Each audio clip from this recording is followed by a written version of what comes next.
So, if you're watching this in the current moment of time right now, you probably just heard that Charles Oliveira is out of his rematch against Islam Makhachev. And in comes in none other than Volkanovski, which they're basically going to rematch whatever they had going on back in February 11th of this year of 2023. So we're basically going from 284 to 294, 10 pay-per-view events just separating them, and now here we are. So let's talk about some controversies that went on in the last fight, right? As you guys know, leading up to the fight, they had Islam accused of IVs and the controversy of whether IVs are even allowed in the UFC or USADA or things of that nature. And so now we're going to have to revisit this, because just when you thought that this whole particular thing is just now over, here you're now in this situation where they're back at it again, bringing up all these controversies that they're probably going to talk about leading up to the fight. And then the controversy with the scorecard in the midst of it. So now it's just got this built-in storyline. In all honesty, the only reason why Charles Oliveira got this matchup in hindsight is because nobody else out there is really beating Islam. And nobody is even coming close to competing against him, none other than Arman Tsarukyan. But if you guys remember, Arman Tsarukyan was a rookie in his debut when he came in there and fought against Islam Makhachev. So after that, he didn't really go out and fight top 10 guys or even top 15 guys afterwards. He's working his way up to it. I'm talking about Arman Tsarukyan. So in other words, you don't really have formidable competition out there for Islam Makhachev in the 155 division. You literally had to go down a weight class in order for you to go out and find a challenge against Islam Makhachev. Now here you are. Now you have Volkanovski, the 145 champion, the guy who was crowned as a pound for pound number one fighter in the world, meaning that in any particular weight class you put this guy in, he's going to dominate in every facet of his skill set. He's got great kicks. He's got great takedowns. And this alone is a serious threat to Islam Makhachev. And the first fight was a great indication of that. So what's going on with Charles Oliveira in terms of what he has going on with his injuries, what's going on? There's not really a lot of information yet. I mean, I just got the information right now that it's going to be Volkanovski and Islam Makhachev for the rematch in UFC 294, and that's it. So let's see here. I want to show you guys a video that I did back during the UFC 284 days with Volkanovski and whatnot. So let's see here. Let's take a look at.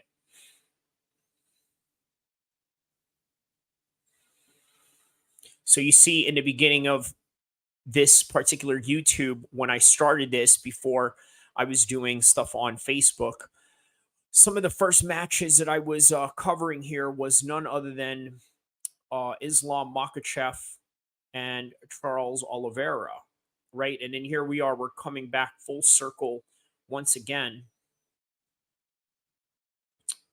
Let's see here.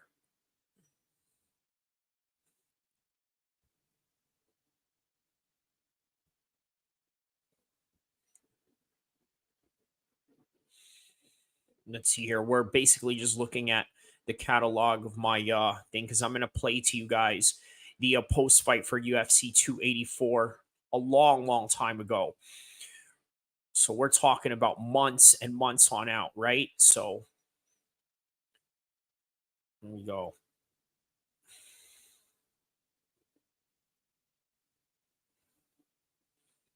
Where are we at right here? Okay.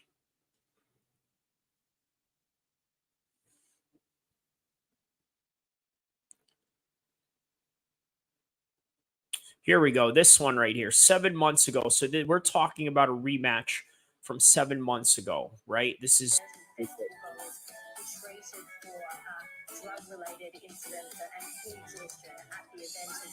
so as I was doing this video, I figured, you know what I was going to do? I was going to do a couple of things here, right?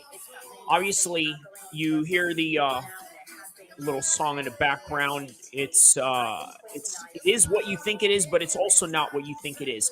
Also, at the same time, I decided I was going to do some audio regarding some local news that was going down in Australia to kind of give you the vibe of the feel of what it was like to be in Perth and whatnot. So, yeah, what are some things that I talked about here? Dan Hooker was accusing Islam of cheating, and you know that's going to be brought about when they fight again. And yeah, that's going to be one of those controversies. Let's listen into some of the things that I said here. UFC 284. It doesn't stop from here. Just when you think it was about to be just a controversial decision, and that was going to be that, it's going to be a story that's just going to go on and on. Fans debating of who is number one, who is the pound for pound number one guy, who is the best in the world. That whole conversation was just going to continue on and on and on.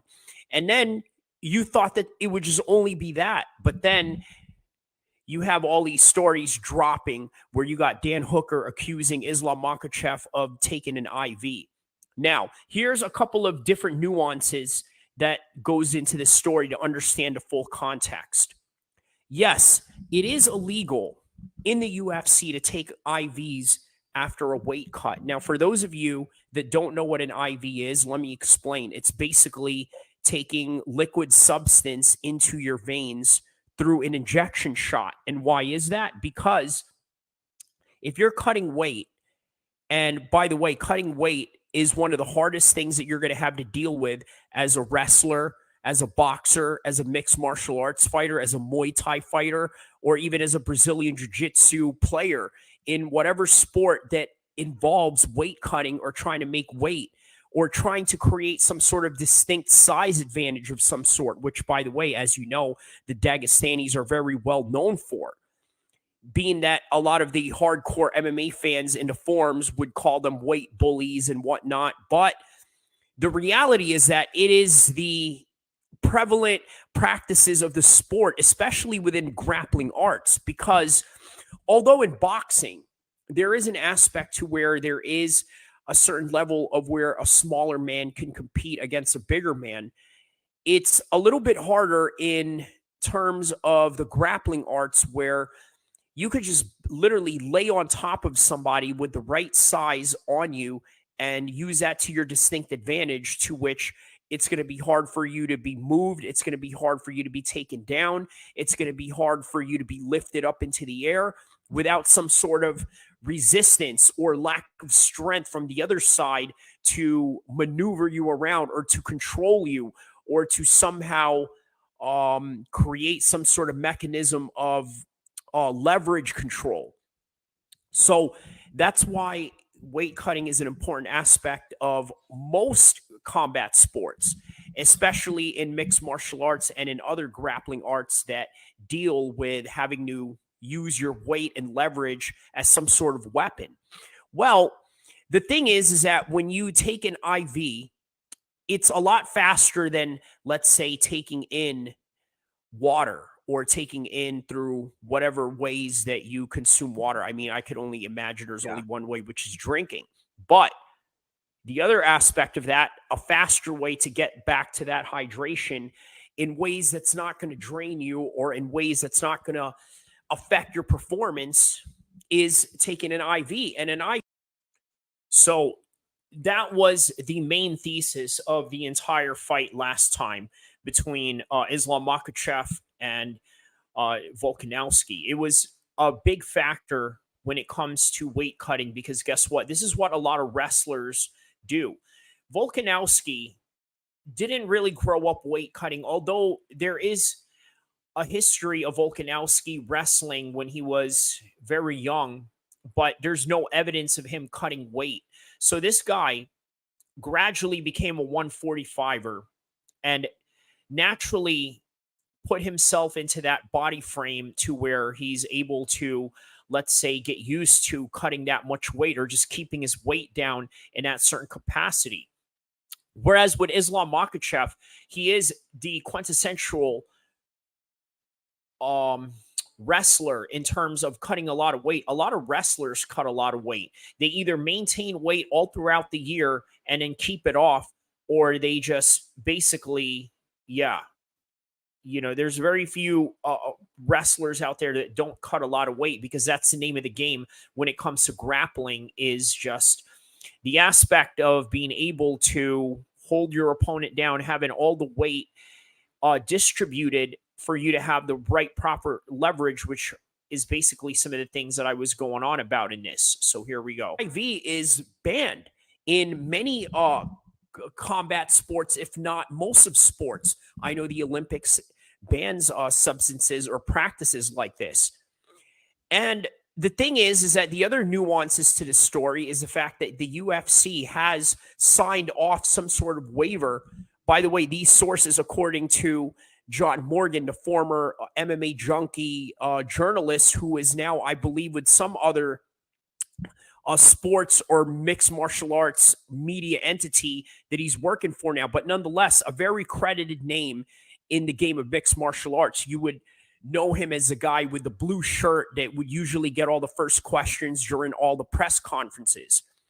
But nonetheless, John Morgan is the man that conveyed this particular fact that deals with this IV waiver of the UFC in terms of Islam coming into this fight. And also, you got to take into consideration the UFC is under USADA.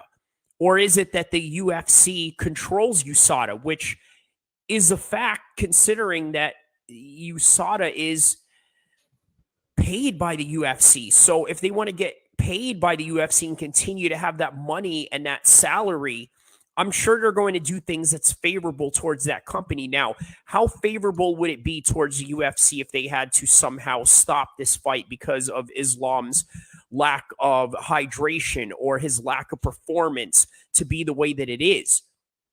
And by the way, take into consideration, Islam really needed to use a lot of his stamina to.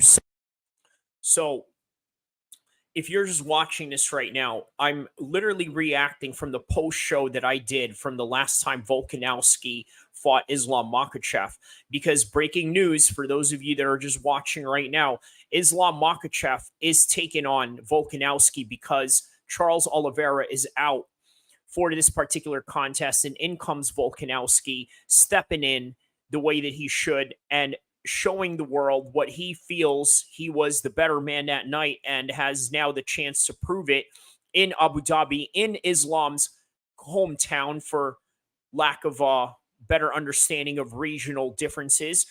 But nonetheless, it was hometown for hometown. Now he took him on in his hometown. Now he gets to take him on in Muslim territory, which is Abu Dhabi. So more on the post-fight that I did for this contest. Somehow get through that fight. And the fact that it's such a tough fight, stamina couldn't be an ever-prevalent aspect to this particular matchup against Volkanovski, who, by the way, literally didn't have to cut a lot of weight. Yes, he's a big guy. He cuts a lot of weight to go down to 145, but to do it at 155 was way less than what he usually deals with in most particular circumstances of other matches that he had with Ortega or Zombie, or those trilogies that he had going on with. Yeah, so a good point about that is it kind of shows you that the reason why Volkanovski was able to take this fight easily is because of the fact that he doesn't really have to cut a lot of weight, considering that he cuts down to 145, but then here he is cutting down to just 155, which is going to be an easier weight cut for him. But moving on, we're reacting to the video that I did. Islam used banned IVs during weight cut, more controversy down under. I believe this was, right after the fight of Max Holloway. So now the question is it right? Is it ethical? Because the reason why you got to understand something, right, is that you see Dan Hooker right here. He's screaming foul at the fact that Volkanovski was cheated by Islam Makhachev. But the question is, what really constitutes cheating? Because there's a lot of vague lines and a lot of gray areas that I don't think a lot of people are willing to consider here. And also, you got to take into consideration a lot of people who scream foul or scream drug cheat or anything of that sort. I think they just repeat the narrative of people that are, let's say, not in the favor of those certain leverages, being that Volkanovski had to deal with this guy that was extra hydrated. Now he has a harder fight. And now he's not as drained as he used to be, which doesn't give him the leverage to go in here and fight Islam the way that he wants to, the way that he wants to push the pace on him, the way that he wants to use the fact that he is a smaller man, but with more of the stamina in order to somehow gain a little bit of leverage from Islam Makhachev and take away the advantages of, let's say, being a weight bully that has been very prevalent in a lot of guys with wrestling styles that use the grind style, that use the aspect of taking you to the ground and then just pushing all their weight on you and not being able to get up, or just using it to your advantage in grappling exchanges or scrambles. So obviously it's not in favor of Team Volkanovski. And to the fact that Dan Hooker makes these claims that would otherwise be really outrageous if he was an absolute liar. The fact is that there is no evidence of Dan Hooker being a known liar of some sort. But then again, you also got to understand most fighters are liars in different ways, even with the most integrity that they have inside of them or whatever it is that they display in public. They are liars, and sometimes you would have to be. There's different ways that you would have to lie. For example, if you get kicked in the guts and you're in a fight or you're in a sparring session, are you supposed to go out there and show that? Or are you supposed to put on your poker face and lie at the fact that you're hurt and then you're pretending that you're not? Yeah, so now 7 months later, here we are. We have Usyk pretending to get hurt from a body shot and only pretending that it was a low blow and whatnot. And here we are, right? I mean, I'm right on the ball on that when I said that a lot of fighters are liars, and they have to be for different reasons. And Usyk definitely displayed a reason of why he needed to lie. It was because of the fact that, well, he's in this situation where he could lose his belt to a guy that he should be walking all over. But then now he's in this situation where he has to pretend to be something that he's not. I'm going to show you guys the video that Dana White had announced when this fight had gone on. Okay, this is us reacting to Dana. Is Charles Oliveira out of his fight with Islam, and is Alex Volkanovski in? Yes, all of that is true. He round 5 of sparring last night before, he's supposed to jump on a plane today. Splits his eyebrow wide open and had it stitched up last night. Obviously can't fly out there with that. You know what I mean? It would be one thing too if they didn't call us. We would have had him go to a plastic surgeon that would have sewed it from the inside out, get that thing done the right way. These guys never call us like they should when something happens. They call us after they get it stitched up. But on the flip side too, I could see him not wanting to risk it, getting a shot like this, and then that the Volkanovski crew. I mean, him and Israel. These guys are just absolute studs, man. He jumps in and he accepts. Yeah, look, that is one thing that we definitely have to give credit to the City Kickboxing team. They know how to jump in from one fight to another and with no problem at all. You know what? This is something that is very missing in the essence of modern UFC, right? A lot of guys are just not going to take fights for whatever reason. You look at Stephen Wonderboy Thompson when he was supposed to have that fight with Michel Pereira. I'm sorry, not Alex Pereira from what it sounded like. But yeah, he wasn't going to take that fight because of the fact that had he went out and took that fight, he would have been in a situation where he had a little bit of a disadvantage. But hey, do you think that Volkanovski or Izzy in that situation against Stephen Wonderboy Thompson would refuse a fight just because somebody missed a few pounds or this and that? I don't think so. So this is just what we have with them, and I think that we have to respect them for what it's worth. That's the fight. So he basically took that fight with one phone call. It seems like if Charles got cut last night, you call Alex, he says yes right away, 2 weeks notice, I'm in. One phone call, and I would have announced it hours ago, except I was waiting for the guys to wake up in Abu Dhabi to let them know before we reported it. But these guys that surround these guys down in Brazil just can't keep their mouth shut. You know, this came out of Oliveira's camp apparently, and just part of the business. You know what I mean? I would have liked to have talked to the powers that be in Abu Dhabi before it got announced, but people can't keep their mouth shut for whatever reason. They want to act like they're in the know and make these phone calls. So here we are. Yeah, so Dana White doesn't seem to be too happy with the fact that it was revealed a little bit too early, probably because he wanted to talk with the UAE about it. And by the way, I had mentioned this in a few previous videos. I had mentioned something to the effect that the UAE has their stakes in the UFC, and they'd like to know a little bit of what kind of matchups they're going to get, because obviously they were supposed to get Charles Oliveira versus Islam Makhachev for the rematch, but instead you got another rematch that literally took place within this time frame of this year, and here we are. So more on Dana. That said, I mean, Charles Islam wasn't a massive fight, but Alex versus Islam too is probably one of the biggest fights you could get on that card, especially, you know, they did it in Australia. Now it's in Abu Dhabi. I mean, what a rematch and what a time to do Just it. as I had mentioned This is how we do it, brother. You know, one fight falls out and we end up making a fight that, you know, it's one of the most anticipated rematches ever in that weight class. So. Yep.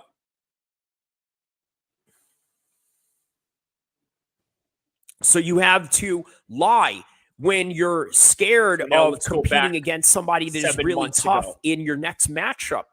But you can't go out there and say that, because you would look like a coward, and then you would possibly give some sort of mental leverage to your opponent. So you have to lie. You have to lie about the things that deal with your injuries, because look at Michael Bisping. He claims that he had to lie about not being able to see and memorizing the eye chart of the little letters that you have to read in order for you to get a pass from the doctor, or sometimes maybe even do things such as pay doctors off on the side just to give you that medical clear pass for you to go out and fight. So you have to constantly lie. You got to lie all the time. That is the nature of the game. Now, the difference is that what is the ethical, moral compass in that aspect of a lie? Because you have to understand, combat sports is a game of trying to hurt the other guy and then trying to create some sort of strategy in order for you to gain whatever advantages that you need to win this fight. And that just really relates to war in more ways than one, because nobody in war has ever said, hey, you know what? That's unfair for the Americans to drop a bomb on the Japanese during Hiroshima. Of course, if you were Japan, or if you were a left wing, or not even a left wing, just one of these anti-human, not anti-human, but anti-bombing, anti-war type of people that have this type of ethos, of course, you're going to be against that. It's not going to be favorable towards you. And also, if you're in the Japanese military at the time, or if you're one of the people that had to unfortunately deal with the effects of Hiroshima, then of course you're going to speak up against this. But war is never fair by any means of anyone's imagination. And that's something people have to understand. Now, I've heard Paulie Malignaggi mention on the boxing side how he's known many guys who have used PEDs over the years.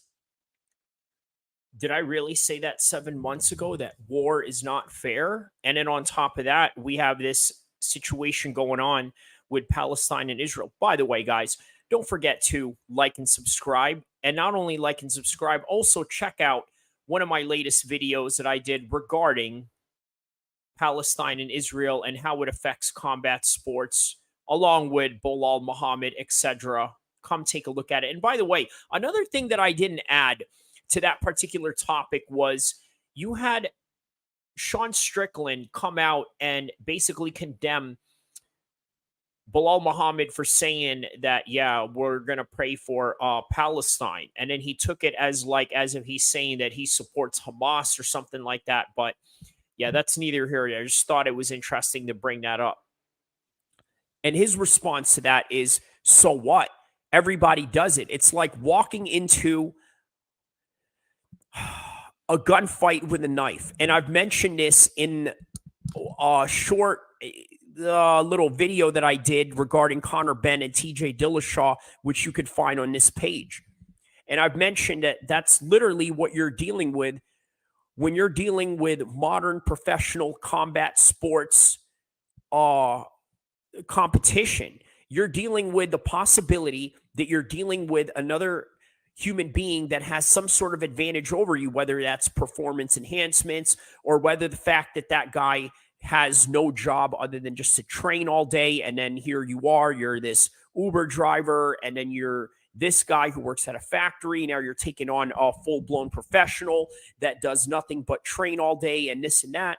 Yeah, that's the reality of advantages and leverages in combat sports and the exploitations that come around it. So what is the exploitation that deals with this particular story? Well, Islam is a superstar, no doubt. Well, so is Volkanovski. And it's not that the UFC had any particular favors towards one guy or the other. It's just that sometimes they have to do what they have to do in order to let the show go on. John Jones was a great example of that in the second Gustafsson fight. What happened? Well, he claims that there was these little pictograms that was found in his system that somehow isn't enough to disqualify him, but also indicates a certain level. By the way, guys, if you guys are just joining us right now, don't forget to like and subscribe to the most epic mixed martial arts combat sports channel in the entire world. I'm right now reacting to a video that I did 7 months ago regarding the IV ban that Islam was accused of by Team Volkanovski. Now here we are, the announcement. As you guys know, you look at the title, Islam versus Volk for UFC 294. Charles Oliveira is out, all announced by Dana White. And this is breaking news. We're basically going from UFC 284 to 294 to settle the score. So let's go back in time and remember those moments that we shared. Level of drug use at some point of his career. But again, they bend these rules because why? USADA is the agency that works for the UFC. And by the way, because of the fact that they have US under their name and the fact that they have a former federal agent in Jeff Nowitzki, who, by the way, is the president of USADA, it looks like a government entity that is an independent body of a governing force outside of the UFC to create some kind of legitimacy into this sport. But in reality, they are the ones that are being paid by the UFC, and their existence is based on the UFC's monetary givings that they give to USADA. Yeah, so about that, one of the things I wanted to mention on that, right, in regards to what you see with Conor McGregor in the current moment of time, everybody said that they were just going to let Conor McGregor go through and pass and just have this fight going on in December. They were like, not so fast. You know what? This is what we're going to do. We're going to play by the rules. We're going to make it look like we're playing by the rules.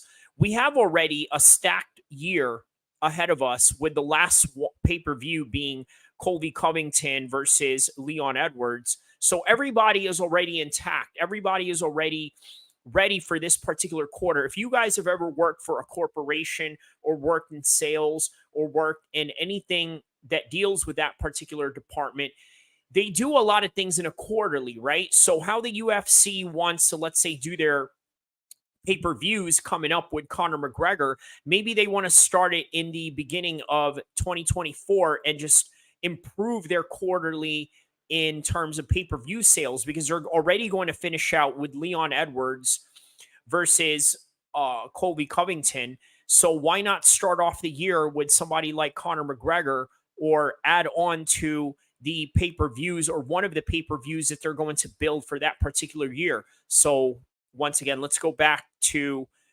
7 months ago. So what does that mean? That means that USADA is going to be fully influenced by whatever it is that is within the interest of the UFC. So let's say Islam didn't make weight for this fight.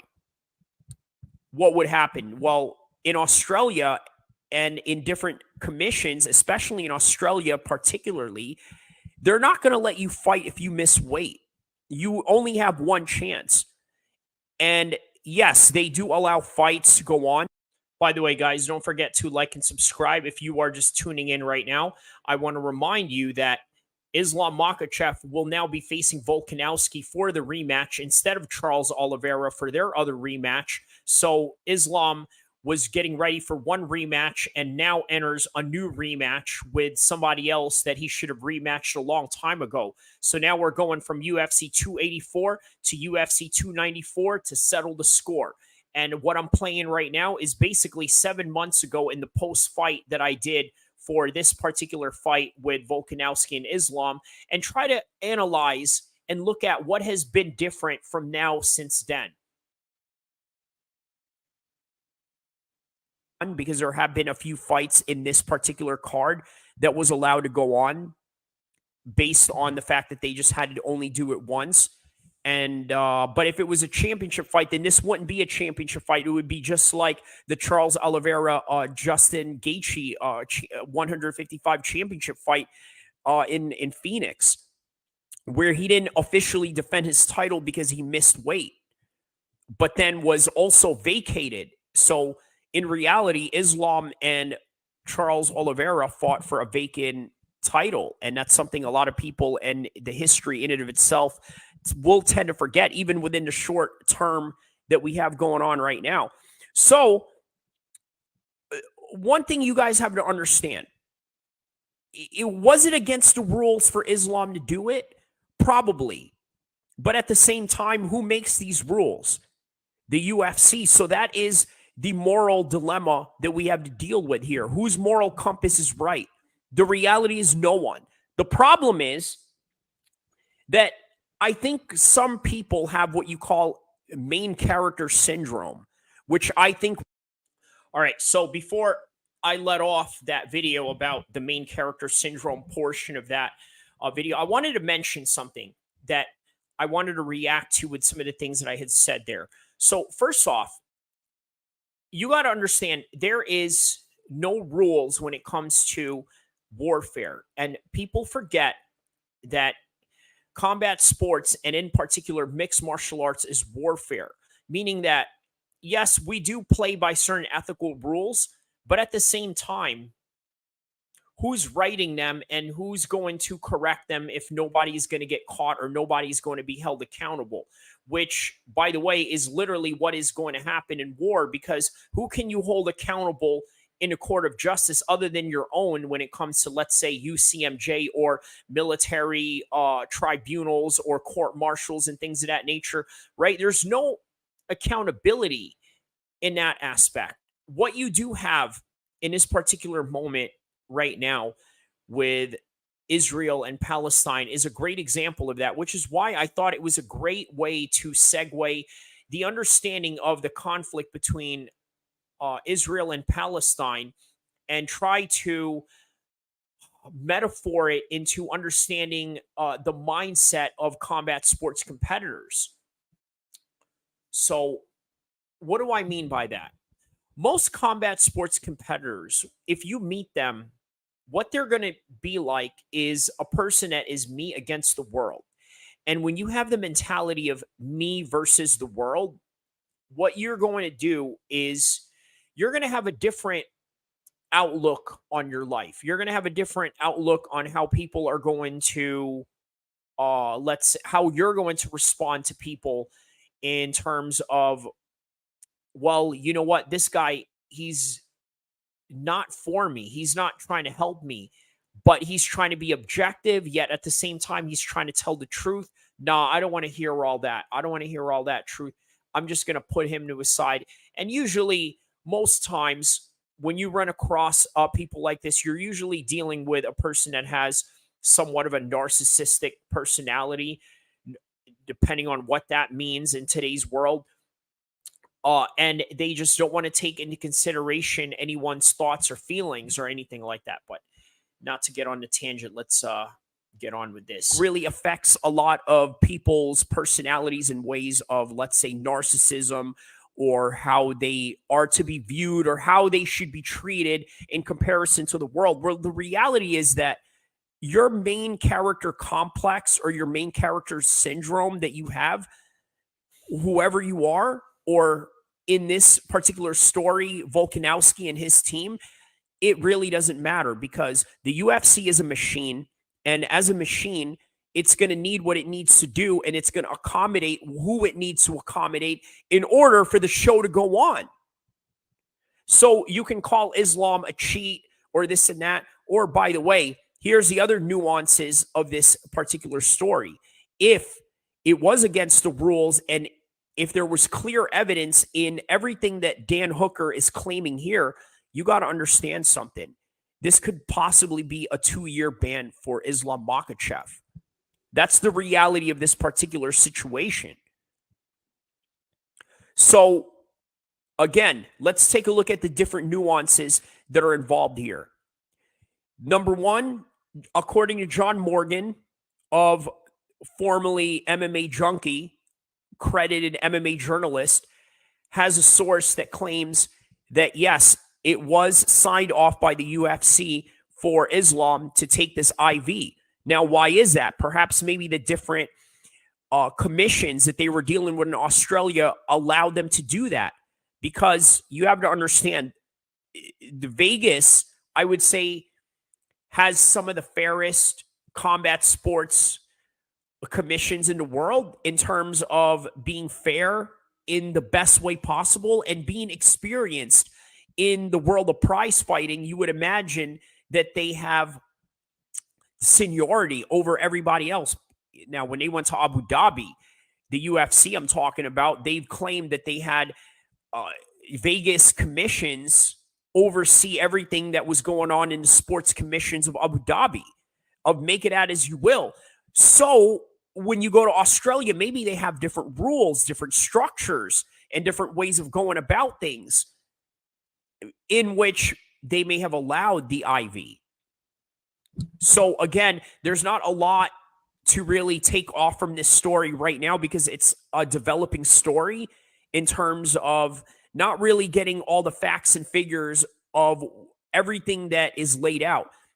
So for those of you that are joining us right now, again, don't forget to like and subscribe. I am reacting to the video that I did 7 months ago and comparing it to what is going on in the fight world today as opposed to back then, right? So a couple of things that I had noticed that I had talked about there back in the days, right? The IV ban, yes, Islam Makhachev never had a 2-year ban because it was signed off by the UFC, nor did it have any issues or anything like that.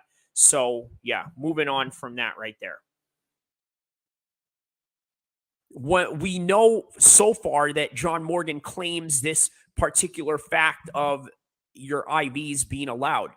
But then you also have this other aspect of IVs not being allowed, which, by the way, I find really ridiculous for whatever reason why they have it. They claim that there's some kind of performance enhancements that deals with this aspect of practice. But in reality, what is fair in war? And I don't think people want to take that into consideration. You see, mixed martial arts, in the best way that I could describe it to the reptilian mind of people who don't have the highest intelligence or IQ, this is the way I would describe it to them. It's real street fighting. Now, to a person who understands sports, who has a little bit of an IQ, and maybe even somebody that has a martial arts background, a composite martial arts background that doesn't encompass all of the martial arts involved in mixed martial arts. Maybe you're just a karate guy. Maybe you're just a judo guy. Maybe you're just a wrestling guy. Maybe you don't mix it up the way that, let's say, a traditional mixed martial artist would, or you don't practice all those things all at once. You just practice one singular thing. The best way I could describe it for you, in comparison to how I would describe it to what they would term as a bogan in Australia. And by the way, a bogan is somebody who's uneducated, ghetto, somebody who doesn't understand nuances or different types of outlooks of life, or just somebody that's overall uneducated, right? It's a street fight. This is a street fight. But to the educated martial artist, this is a sport that somewhat follows a certain line of integrity, a certain ethos of respect, a certain outlook of the fact that this is a sport, a gentleman's sport, a gentleman's agreement. Well, guess what? I'm not going to kick you in the nuts. And by the way, how insane was that for Josh Kalibau to get kicked in the nuts by Bagdasarian in the prelims? Big ups to Josh on that fight, because just like what I said in the preview show, how he was able to get that submission, beating a guy who has all these kickboxing experience at the pro level and at the highest level of glory kickboxing out of all things. Well, the fact that, once again, I said he is a multiple-time mixed martial arts champion outside of the UFC. And that's something a lot of people don't take into consideration. By the way, I'm not going off a tangent here. I have a relation to this particular story of why I'm mentioning this, why I'm mentioning it's important to know that Joshua Kalibau was a former mixed martial arts champion in multiple promotions before he came into the UFC. And why I mention that is because people have to understand mixed martial arts and the disciplines of all popular mainstream fighting sports. Yes, it is all about the glitz and the glamour and the fight week and the promo shots that you have to make for the embedded series, the countdown shows, the interviews, the media interactions, the open workouts. Yes, all of this, the entrance music that you're going to walk out to in your fight. All of these things are part of the game. All of these things are an important aspect of what it means to be a prize fighter. However, the reality of a prize fighter is that of training every day, trying to get to the next level, even coaching guys on a regional level or helping guys prepare at the regional level to get. So, you know, what's interesting about that last statement was that a lot of people don't understand it. Yes, a lot of wins start out at the gym, right? When a guy wins, it's because of the time that he puts in the gym. Oftentimes, as casual observers, we just look at what's going on in the world of combat sports and just think, well, everything is predicated on that night. And when it's game time and it's show time and everything else really doesn't matter. Well, the truth of the matter is that a lot of these things do matter. They matter because that is where the lifestyle of a mixed martial artist or a combat athlete really lives. It's not within the confines of the 15 to 25 minutes or 36 minutes in boxing that you compete in where you live at. Where you live at are the 2-hour sessions that you do rather than just the 25 minutes to 36 minutes of the fighting that you're engaged in. So it's a really important point for people to understand. To the UFC, and if you're already in the UFC, that's what you're doing, is helping these guys get there. But the median and the consistency of that lifestyle exists within the gym and the culture of that gym. Yep. So the fact that he is a multiple-time mixed martial arts champion in multiple organizations, I think is something a lot of people in the casual space of mixed martial arts fandom really don't want to take into consideration. They just look at the fact that here's this guy, Melsik Begassarian, Armenian-American guy, trains with Edward Tavarian, the former trainer of Ronda Rousey, and Edmund Shabazian. High-profile name, high-profile league that he's fought in. But they don't want to take a look at the aspects of consistency that creates this mixed martial artist in Joshua Kalibau. He went and rocked this dude and then was able to catch him on the ground with a rear naked choke and finish him. Like how a mixed martial artist would fight a natural kickboxer. And by the way, more on that. So from that point on, I was basically going off and talking about the fights that had gone on in that entire card. Obviously, Joshua Kalibau was one of those people that was quite a big surprise in that aspect. But yeah, let's go to another video that I did regarding Islam Makhachev when he won the title. And this was literally 11 months ago. Okay, let's go back to this particular video. Life Lessons of UFC 280. And by the way, don't forget to like and subscribe.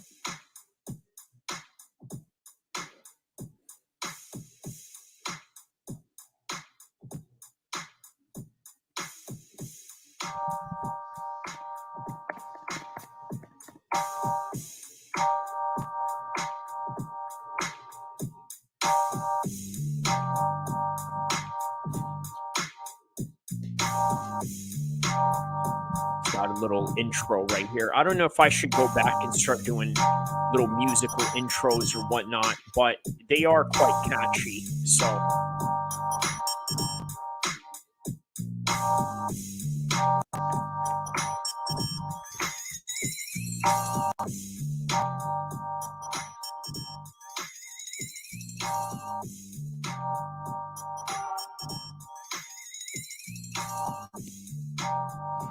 okay, let's just skip to the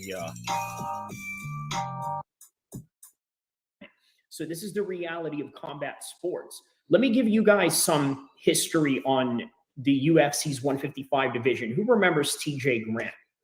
This guy is a Canadian mixed martial artist. By the way, he's only 38 years old, right? But by the time he knocked out Gray Maynard almost a decade ago, which was May of 2013, he was out of action for one reason or another.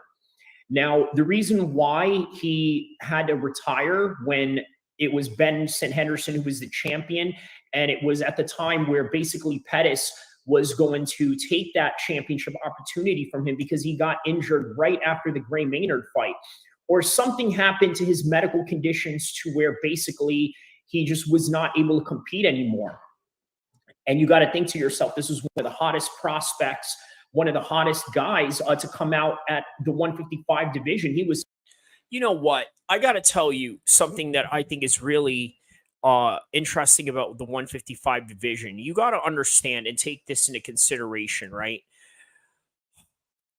Khabib left very early in his career and with a controversial note with that, right? So that's one thing. The other thing with this is that guys just constantly get injured left and right and just don't have long careers the way that they would in the heavyweight division, right? It kind of tells you a lot about the 155 division as one of the toughest weight classes out there. So 21-5 right after he beat Gray Maynard, and he was on a run where he had a decision over Evan Dunham, Carrillo Prater, Shane Roller, and then he had that decision loss against Ricardo Almeida. Now, that was maybe around the 170-pound division, and then he moved down to 155 and just started starching guys like Gray Maynard. Even Gray Maynard himself, you look, he gave Frankie Edgar one of the best championship fights in his career, and look what happened to him. It's just the reality of the game. So you look at Charles Oliveira, he had a hot run. He took out Chandler. He took out Tony Ferguson. Right after Tony Ferguson got taken out by none other than Justin Gaethje, of course. But the reality is that this is just the course that you take and the trajectory that happens in your life, and especially in a very demanding sport such as MMA. So now you got to think also the same thing with TJ Dillashaw. You look at what happened with him. He had his arm, his shoulder busted up, which is very interesting, right? Considering that like him and Aaron Pico, who's a teammate of his, had the same type of injury. So one can only speculate, is it the way that they train at their facilities? Is it the way that their trainer? Yeah. So speaking of Aaron Pico, right? As you guys know, I had a conversation with Zain Musa not too long ago. I'm going to play the video, by the way, later on, and we're going to react to it, right? We basically talk about boxing and MMA and everything in between. And one of the conversations we had, we talked about how, what is better? Is it better to train in terms of, let's say, going with a guy that is better than you, that is going to go hard on you and potentially injure you with all the causes that can come with that? Or is it better to, let's say, go out there, take it easy a little bit, kind of feel out the process, take on easier competitions, tune yourself up to that next level? Well, Aaron Pico is one of those guys that I had forgot to mention as one of the guys that had just been fast-tracked too quickly. Is it that, or is it that he just made a lot of rookie mistakes at a very young age, or maybe just the matchmaking seemed easy, but in hindsight, he was dealing with guys that were veterans and guys that had way more experience than him, where they were able to exploit it against him. So back with this nutritionist and whatever type of people they have around them to prepare them, maybe lacked in that department for one reason or another, or maybe it's just part of the reality of the game, a game in which everybody feels pain to a certain degree. Everybody is going to get hurt because it's bone on bone. It's constant, like pressure on your joints. And then on top of that, you're also taking head damage on top of the other bodily harm that you could potentially do to yourself. So it's a very demanding sport in the training, and it's also a very high impact sport in the competition and in the training and sparring in and of itself. So one can only speculate that the window of opportunity that you're going to have in this sport is very limited. So this is the reason why you have to think to yourself, you know what, TJ Dillashaw did something very negligent to the fans, in which that he did not inform everybody of the fact that he had an injury. However, you got to think to yourself, the guy is about to be 37 years old, and it's very old in the lower weight classes, which is why I mentioned in the past podcast why Prince Nassim retired early in his career as one of the best 125 champions of all time. So that's the reality of it. TJ Dillashaw knew that if he did not take this fight, he would not have any opportunity later down the road. So he had to do what he had to do. Now what comes next for Islam Makhachev and Aljamain Sterling? Perhaps maybe you would see Henry Cejudo come out of retirement. That would be fun. Here's something interesting. I was watching a Netflix documentary about the U.S. basketball team called Redeem Team, right? Where they basically won back the 2008 gold medal in the Olympics for basketball, in which in other times they just continued failing because the team just wasn't there, or it wasn't, the right competition for USA team. Well, nonetheless, there was in one scene in the Netflix documentary called Redeem Team, where they were basically touring around the Olympics of Beijing in 2008, and they had Henry Cejudo in one of the highlights carrying the American flag after he won the gold medal. So I thought that was interesting. And it shows you the type of star power that Henry Cejudo has going on. So you would think that someone like Henry Cejudo, who's in this documentary in Redeem Team about the U.S. basketball team, watching him, watching his greatness, watching all the things that he was able to do and accomplish for America, the way that the Redeem Team was able to do for themselves. I mean, you got to think, like, the guy has notoriety. He has respect in a wrestling career.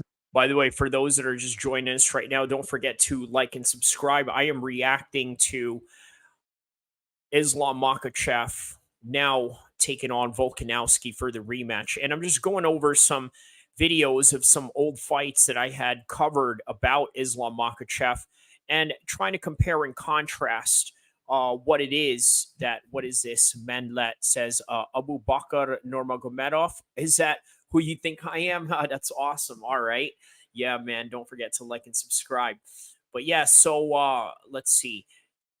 Community. This is He's from well 11 known months ago, in the right hardcore after MMA fan base, but the yeah, problem is right he's after just not a Islam draw. had won his title.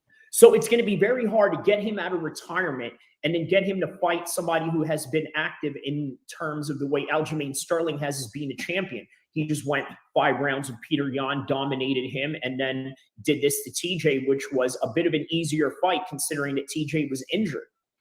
So what about Islam Makhachev? What's next for him?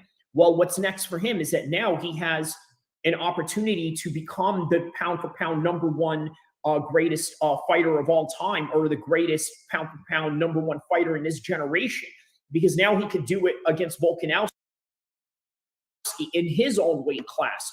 However, fighting Volkanovski in his own country. So I think that Islam Makhachev, maybe he will be a little bit too big for Volkanovski. Yeah, so that's really fascinating, isn't it? That was one of those situations where let's show this guy's comment right here. Abu Bakr Nurmagomedov, that's funny. He thought I was, yeah, because of the beard, right? I'm going to explain to you guys why I have a beard like the Dagestanis and why we all have beards. It's not a Dagestani beard, nor is it a Saudi beard. It's a beard that Orthodox Muslims have for years, right? And the reason why they shave the mustache off is because we want to distinctly be different than, let's say, other religious groups that may have the beard. But yeah, back to this old video that I had with Islam Makhachev winning the title. Perhaps maybe we will really find out why Volkanovski is ranked the #1 pound-for-pound guy in the world. But nonetheless, yeah. So how crazy is it, right? Just right after that, Islam Makhachev had won the title. Straight away, he goes right into and challenges Volkanovski, which is literally what I'm talking about right here. And by the way, guys, don't forget to like and subscribe to this channel as you guys are checking this live out. And we are looking at the old videos of me covering all the old Islam Makhachev fights. They have a plan for Islam Makhachev. They want him to take on the #1 pound-for-pound guy because they already beat the #2 guy, which is Charles Oliveira. Which they did. And now they want him to fight Volkanovski, the #1 pound-for-pound guy. And then after that, sky's the limit for him. That's right. And what it so seems he did is beat like him, there's only but is it sky's the limit? Because here's the thing. It's not sky's the limit right now. After he beat him, they still rank Volkanovski #1. Now, why is that? Is it just because that he didn't beat him badly enough? And then on top of that, maybe they're going off of resumes rather than two guys who are actually fighting each other for a title or a spot at a pound-for-pound #1 ranking of some sort. But a couple of people that can really handle Islam Makhachev. And Arman Sarukian seems to be one of those guys. So as I he mentioned gave him a earlier, very tough 5-round fight, or I'm sorry, not a 5-round fight, a 3-round fight. And he was one of the guys that can go tit for tat with Islam when it came to the striking, when it came to the grappling. I'm talking about the Armenian fighter that basically fought Islam in his UFC debut and lost. But obviously you've seen the career trajectory that Arman has right now and the trajectory that Islam is at right now fighting for greatness, fighting guys outside of division. Now, after that, suppose he does beat Volkanovski, what comes after that?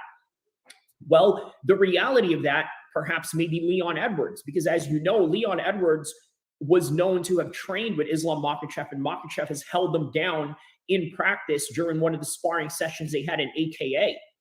So that's going to be a very interesting trajectory in the way that. By the way, speaking of which, so if Islam is able to do that against Colby Covington, or I'm sorry, if Islam is able to do that against Leon Edwards, how will Leon Edwards do against Colby Covington?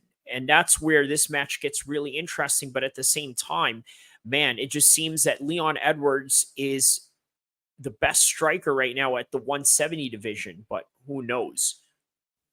Islam goes if he decides to move up a weight class. And I can see him perhaps maybe letting that being the last fight of his career if he was to somehow win against Leon Edwards in some kind of unification, or maybe a fight against Khamzat. Maybe they're not going to do that.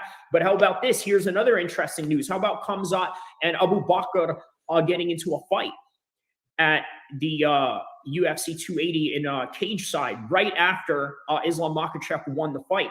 So here's my speculation. There's a lot of speculation that goes on with the fact that, like, let's say Khabib and his team are not very Ramzan Kadyrov fans or some way. And you could say that, well, how is it that he was able to meet him or this and that? Yes, there's a reality of that. There's a reality of the fact that Khabib has met him. Even Ramzan Kadyrov gave him a Mercedes-Benz as a gift after winning the Conor McGregor fight. He even went and visited him after Khabib visited Putin. But the reality is that there's a lot of tension between the Chechens and Dagestanis, and perhaps that could be a part of it, or perhaps maybe there was just a lot of testosterone flowing in the air. Maybe there was a lot of miscommunication going on, but you've seen in the end, they all got together in Abu Dhabi. They got into a little dinner. They made a little speech, a public speech for the world to see in a video. And then they even had Ramzan Kadyrov FaceTime Abu Bakr and Kamzat holding side by side, basically piecing it out. So there's a lot of things to speculate in this brawl and why it happened, but from what it seems to be right now, they seem to have solved it, and that is the only thing that we can really go off of. But we can't ignore the history that the Chechens and Dagestanis have, perhaps the possible tension that Khabib has for Ramzan Kadyrov. But then in the end, you've seen that they made up, but then it looks like there's a lot of duress that comes with that. So I think that's I think there's a lot of interesting layers to that story, to which we can speculate one way or another. I want to read to you before I head out, because I'm gonna basically sign out soon. I just wanted to drop a few things on life lessons of UFC 280 and some of the interesting things about it. I want to read to you what Will Harris, the photographer and the creator of An Enemy of a Fighter, what he wrote about Charles Oliveira in his latest social media post. And it quotes right here: "The man in the arena. It is not the critic who counts, not the man who points out how the strong man stumbles, or where the doer of deeds could have done them better. The credit belongs to the man who is actually in the arena, whose face is marred by the dust, sweat, and blood, who strives valiantly, whose errors and comes shorts again and again, because there is no effort without error and shortcomings, but who does actually strive to do the deeds, who knows great enthusiasm, the great devotion, who spends himself in worthy cause, who at best knows in the end the triumph of a high achievement, and who at the worst, if he fails, at least he fails while daring greatly. So that his place shall never be with those cold and timid souls who neither know victory nor defeat." And I think that Will Harris quoted this from either Theodore Roosevelt, I believe. So yeah, I think that's something that you got to understand. Obviously, there's going to be a lot of people that are going to slag off Charles for losing. This happens in every fight. Imagine what happened when Prince Nassim lost to Barrera, because of the fact that Prince Nassim was just a very, very cocky guy back in the days, and they wanted to see this guy fall. And then after that, he basically took that heavy loss. But then, of course, in the end, he went and retired with a win. And that's really what matters in the end, is that how you see yourself and how you see your career and how you see your efforts. Because you know what? It is true that it's one of the greatest shames in the world for not being the type of guy to go out there and take a risk, to find out what you're really made of, to find out the limits of the realities in yourself, the realities of what you're capable of and what you're limited by. We have to know these things. So to all those guys that go out there that dare to be great, you got to give them all the props in the world. This is what Charles Oliveira did. And by the way, this is nothing new that Charles Oliveira has faced in his career. He's lost before, but so has Islam Makhachev. This is something that Khabib has never faced. However, this is something that both Islam and Charles Oliveira have faced, which I think in the long run, perhaps maybe could make them better fighters than Khabib in terms of being well-rounded, in terms of learning how to deal with adversity when you lose, and then you have to go home with that loss, that long plane ride home, that long car ride home, and then having to ponder on the fact of what you could have done and what you couldn't have done. But then in the end, you just got to say to yourself, you know what?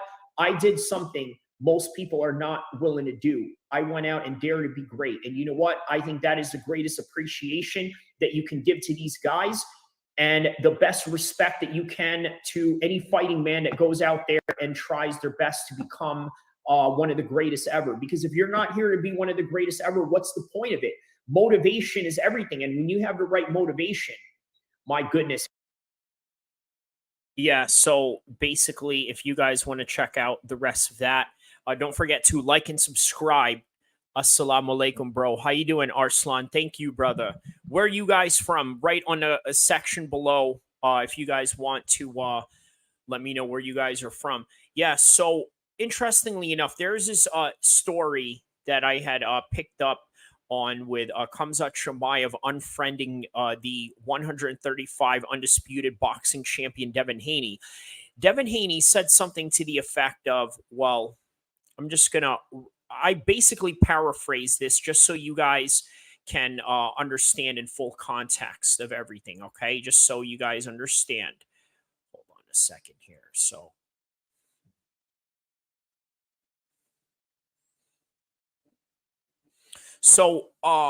I believe Khamzat said something to the effect of, I unfollow this Muslim brother boxing guy Devin Haney because he say I never let white boy beat me. Imagine I say this and no black guy beat me ever, then people gonna go crazy at me. We all the same goal to be champion, no matter black, white, orange. We are all the same brother. This is from Khamzat Chimaev, as he say. Okay, so with that in mind, I'm going to show you guys a video that I did, and I'm going to react to it as well. A video that I did. It's called Haney versus Lomachenko.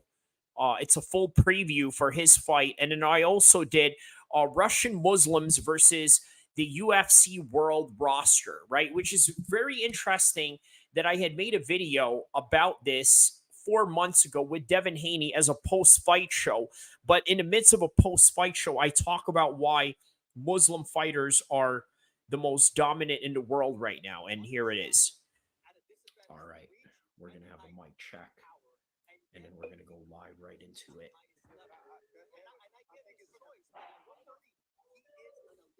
So make sure this live is going on right now.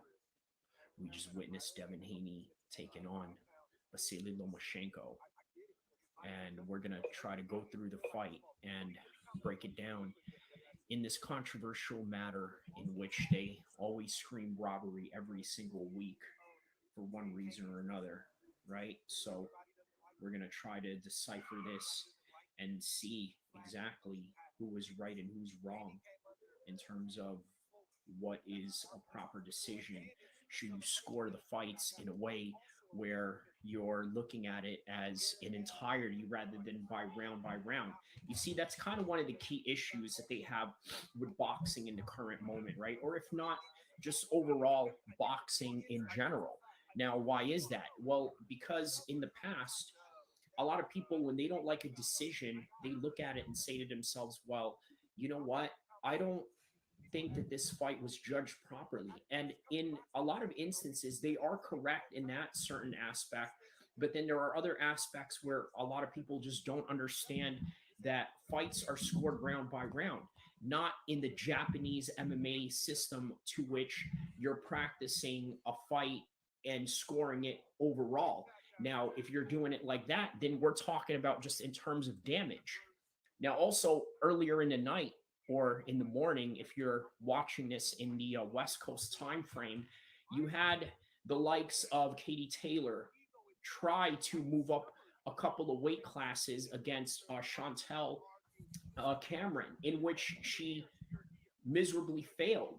And rightfully so, because you know what? The way that they judged in Ireland, obviously you're going to be a little bit skeptical because Chantel Cameron is an away fighter. And now keep in mind, this video was made 4 months ago, and what has happened, we still have very bad judging along the way. So let's continue on and take a look at some of my past coverages just to see how this looks like in the modern context of what is going on in the present times. obviously Katie Taylor is the bigger star in that aspect. So you would be a little bit hesitant to think that the Irish judges were going to give Chantel a fair share, where lo and behold, they did exactly just that. They gave her a fair share, and not only did they give her a fair share, they also gave the entire fight to her in terms of a decision. So going tonight with Devin Haney versus Lomachenko, look, I don't think there's any surprises here that obviously Lomachenko was able to commit to a certain amount of damage. He was able to land a few shots. He was able to look like the old Lomachenko that we knew him to be. It was almost like he unlocked in his character of Avatar in whatever way that you want to look at Lomachenko. It's almost as if the guy was unlocking the Roy Jones Y'all Must Have Forgot track as some sort of like reward system that you would see in a video game. Now, why do I say that? Because he made you guys remember exactly why he was called the Matrix and why he is such a complicated style to deal with. Now, the fact that he wasn't able to win tonight doesn't really say much, but at the same time, you can't argue with the fact that Devin Haney did win the fight based on round by round. Now, in full disclosure, did I score the fight round by round? There are times where there are fights that I score round by round to really get an understanding of, okay, who's really winning this based on my own subjective opinion. Because by the end of the day, that's really all it is just nothing more than a subjective opinion, right? Because you have your a view of how you. Hey, let me ask you guys this. How many times have you had friends over for a fight and they would say something to the effect, well, no, that guy didn't win, or there's no way this guy won, or this and that?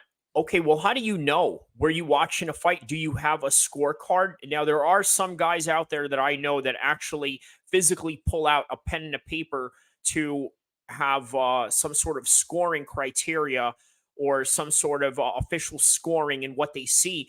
But most people don't. They're just looking at it from their own subjective point of view. But yeah, back to 4 months see the ago. fight.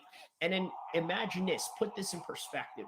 You're at home watching this within a full camera view of the different shots that are going on in the fight, right? All the different situations that are going on and all the different camera angles that you have in the safety of your home. Whereas if, let's say, you're a judge, you're watching ringside, maybe you're not getting all the full view or angles of what's going on in the fight.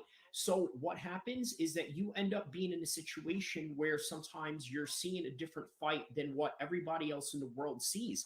So that's also a reality. And again, it's always common for a lot of people to always say robbery this and robbery that. The truth is that you can only have 3 judges and you can only have 2 fighters, 1 referee, and by the end of it all, there's going to be a lot of subjective opinions within those matters that are not always going to be in the favor of the eyes of the beholder, i.e. the audience that's watching the fights. So with that in mind, let's see. Okay, just wanted to make sure that the mic was on.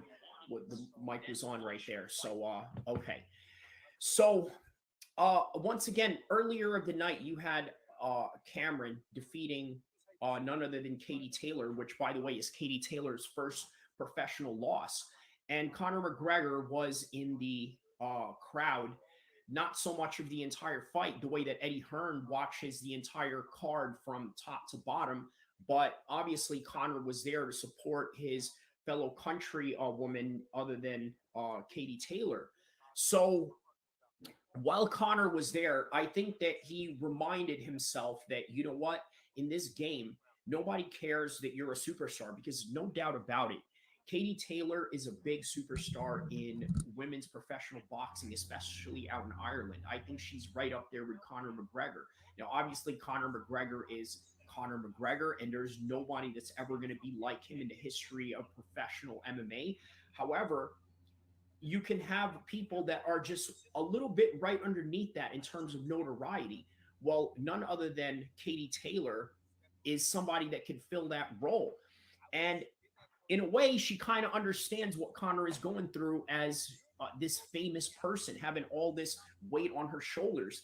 Well, now I think what I was trying to get at with that rant was that Conor tonight learned that anybody at any particular time can lose to anyone out there. And it doesn't matter if you're the biggest superstar in the world or if you are a, one of these people that's very well known or this and that.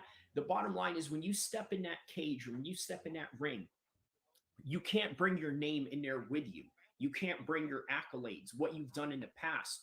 So, in other words, when Conor McGregor walks in there in the cage against Michael Chandler, he can't bring the Conor McGregor that was the double champion who defeated Eddie Alvarez.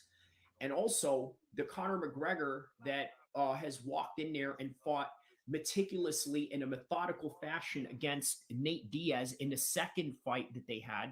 He can't bring that Conor McGregor in there.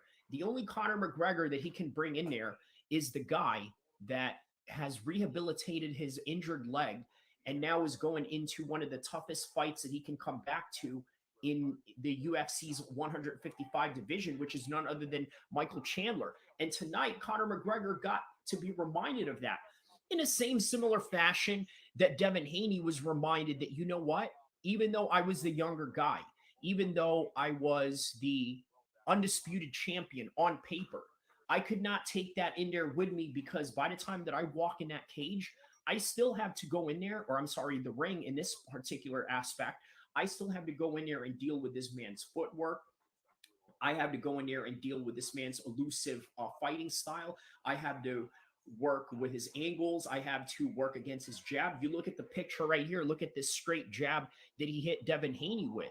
Now, make no mistake, Devin Haney came out tonight on top using a lot of good counters, using a lot of good backstep fighting, in which I think is very important if you want to be a defensive and counter fighter, right? But in the eyes of a lot of people's view, or rather in the eyes of the beholder, they're going to look at the type of damage that, let's say, Lomachenko was able to dish out in the last few rounds and somehow make that as the entirety of the whole fight, rather than the score-by-score basis that they had to do it each round by round.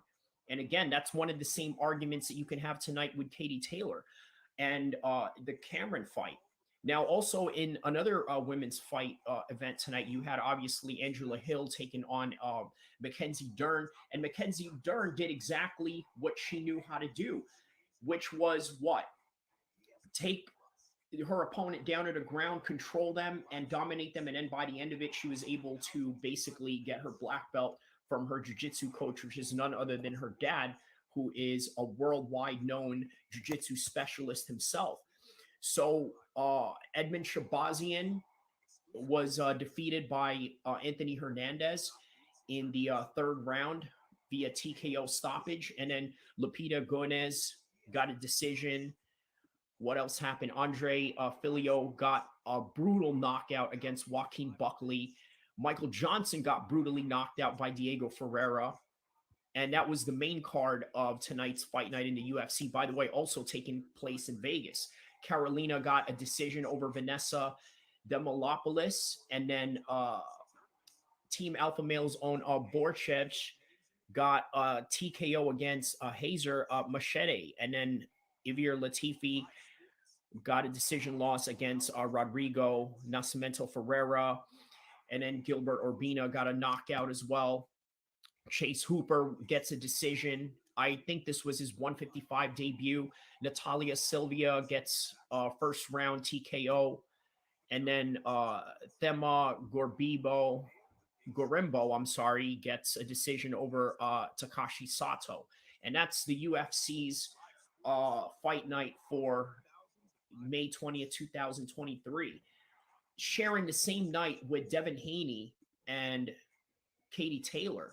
Those were the main fights that was going on tonight. Now, what about the upcoming fights that a lot of these Russian Muslim fighters have? Because don't worry, I'm going to go back to Devin Haney and then go back to the Katie Taylor fight and what that means and Conor McGregor's inspiration. And we're going to go back and forth and give you this dopamine high because let me tell you, the way that I like doing a podcast is the way that I want to listen to certain subjects or particular matters at the same time. Meaning that, let's say if you're listening to Joe Rogan, who has a lot of topics and a lot of discussions and a lot of different people and expertise that he has in his particular content, right? They mix it up. They go from talking about MMA, and then next thing you know, they're talking about science. And then from the science in between that, they're talking about bro science. And then somewhere in between that, it gets mixed into talking about fighters, a biography, or certain fighters or certain fights or certain fighting events that are coming up. And that's kind of what I'm going to do in this situation. So there's been a lot of recent talks with a lot of these Russian Muslim fighters that are getting a hard time getting fights, right? You have Omar Nurmagomedov. He has a very hard time getting a fight at 135. Nobody wants to fight him. So what is his next upcoming matchup that Omar Nurmagomedov has going on? His next fight that he has going on is he was supposed to be offered Marab, who, by the way, is a training partner of none other than what's his name? Aljo, the 135 champion. Now, the problem with that, obviously, those guys don't want to fight each other because of the fact that they're brothers and this and that. And you can't blame them, because that's the same thing that you would be asking out of Islam and out of Khabib. That's never going to happen. You're never going to get these guys to ever fight each other, right? So that's a reality that you have to understand. Also, how about Islam Makhachev? When he was coming up, he had a hard time fighting anybody. He had a hard time fighting Poirier or Justin Gaethje. Well, now he may have that opportunity, because obviously Justin Gaethje and Dustin Poirier now have a chance to fight each other for the BMF 155 championship and possibly elevate themselves into a number one contendership. But when Islam was on the rise, he was not able to do that. So they just shot him straight away into the number one contendership against Charles. And lo and behold, he becomes a champion and keeps it within the linealship of Khabib's Team Eagle MMA. Right? Khabib is the champion. He leaves, and then next thing you know, Islam comes and scoops it up later on against the guy who won it through a vacancy, which was none other than Charles Oliveira.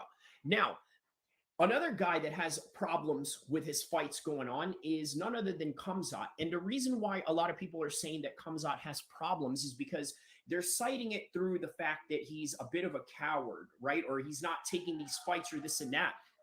Well, what does he do? He goes and basically fires back, pushes back at the critics and says to them, hey, listen, I've been trying to call everybody out. Nobody wants to fight me. I've called this guy out. I try to make a fight with this guy, and lo and behold, nothing happens. Well, here's something that I don't think anybody is really talking about, that anybody is really discussing, which is the fact that he may have visa issues. Now, why would he have visa issues, you may ask? Well, let's take a look at the picture right now. Who do I have here? You have Ramzan Kadyrov with none other than Mike Tyson when Mike Tyson came to visit Chechnya. And then you have here Beterbiev, you have Khabib, then you have Khamzat, and then you have Verdum on the bottom picture of Devin Haney getting jabbed if you look right into the center. So he is the possibility of the culprit of the reason why maybe Khamzat has visa issues going on. Now, they're looking at trying to get Khamzat to fight in October. Why so far? Why not in the summertime when you got all this heat going on with the fact that there's not a heavy 289 card in Canada, with only Amanda Nunes headlining that card? And then you have UFC 290, maybe not as hot as 291 or 292 and this and that, right? Maybe you could have added Khamzat in there. Well, the problem is a lot of those fights are taking place in none other than the United States. So because of that, you're going to have problems. You're going to have problems in terms of trying to get him here. And perhaps maybe it's the reason of having a dictator like Ramzan Kadyrov, who, by the way, is one of Putin's guys in terms of his right-hand man, in terms of the guy that does his bidding. Now, here's a little history on Ramzan Kadyrov, just so you guys. By the way, When was this video made that I made? I'm going to look at this. It was made 4 months ago. Now, how relevant is this today? By the way, guys, don't forget to like and subscribe if you guys have just joined us. I am reacting to Charles Oliveira being taken out of the fight for Islam Makhachev, and in comes Volkanovski for a rematch. And now I'm also talking about the domination of Muslim fighters in the sport of MMA. And I basically made a video about it during the time when Devin Haney won against Lomachenko. And what's interesting about that is because there is a current news that's tied to that. Kamzat said that he recently unfriended Devin Haney because he made some racial remarks saying that, oh, he would never let a white boy beat him or something like that. So Kamzat was very outraged by this. But at the same time, I think Kamzat just needs to understand that in boxing, there is a huge market for, let's say, racial divide when it comes to lack of a better explanation. This is the essence of boxing in total. So he just did what he had to do in order for him to promote himself. And maybe sometimes Kamzat may not understand it. But let's go back to my video from 4 months Guys ago. can understand in perspective what exactly I'm talking about, right? So here's the Wikipedia of Ramzan Kadyrov. Obviously, Russian politician, serves as the head of the Chechnyan Republic. He was formerly affiliated with the Chechen independence movement through his father, who was a separatist and appointed by the Mufti of Chechnya. He was a colonial general in the Russian military. Kadyrov is the son of Chechen President Ahmad Kadyrov, which you often notice and hear a lot of Chechen fighters and soldiers in the battlefield call out Ahmad Silah, Allahu Akbar, which is their call sign to their affiliation and their loyalty to Ramzan Kadyrov and his family. So a couple of things that you might want to know about Ramzan Kadyrov. So that separatist independent, aspect of his militia career, I think has a certain aspect of jihadism in that, right? So the interesting thing about Ramzan Kadyrov is that he's basically what you would call a jihadist who became a head of state in the country that he now currently runs, which is Chechnya. So why I find this fascinating is because of the fact that you look at a lot of the fighters in the UFC, right? The ones that I'm talking about right now. I'm talking about Omar Nurmagomedov. You have Zabit in there. You have Kamzat. You have Abus Magomedov. You had Ankalaev. You have all these guys that are basically in one form or another affiliated with Ramzan Kadyrov. Okay, so the interesting thing about this is that one thing that I got to tell you about Chechnya is that it's a very fundamentalist Islamic country in terms of the Salafi school of thought, right? Which is a very conservative form of Islam. Now, why I find that interesting is because from what I hear from a lot of people that are Chechnyan or people that are parts of that world or people that have a great knowledge and understanding of the different sects of Islam, they say that Ramzan Kadyrov is a Sufi, right? Which is interesting because how is it that a man who basically ascribes to the Sufi school of thought is somehow considered the head of a Chechen republic, which are Sunni Salafi majority type of guys? And that's what finds me really. That's what I find really fascinating about Ramzan Kadyrov in that sense, right? How is it that he's able to run a country like this with the type of school of thought that he has? But then if you look at his military career, he is obviously a very decorated, commander in the Russian military. He basically is the deputy prime minister of Chechnya since 2004, which was appointed by none other than the president himself, right? His sister was detained by the Dagestani police in 2005, 150 armed men. And I mean, like, you just look at this guy's career, it is just full of getting into different conflicts, getting into different wars, and then he becomes the acting prime minister. And then you fast forward all of that into the things that are going on with the Ukrainian war right now. And you got to think that, you know what, this is one of the most fascinating guys that I think is tied to combat sports. Now, why do I say that? Because look, you got to understand, okay? he now has control of some of the top fighters in the world, which is basically all the Chechnyan guys that I had just mentioned and all the guys that you see in this photo right here, right? That including Khabib, Beterbiev, uh, Khamzat, all these guys. And he's now in control of these guys while in the middle of this conflict with Ukraine. And once again, this is a great segue into adding Lomachenko into this. By the way, how interesting is it that there's a lot of reports that people are saying out there that Lomachenko somehow abandoned the Ukrainian post and he's not a very favorable person in the Ukrainian military at the moment. Now, I don't know how true that is or if that's just a rumor, but full disclosure, I just wanted to let you know that in the relationship that he has with this current conflict. Now, one of the things you got to understand about this conflict is the morale between the two groups, right? Who has more of the morale in this aspect versus the other?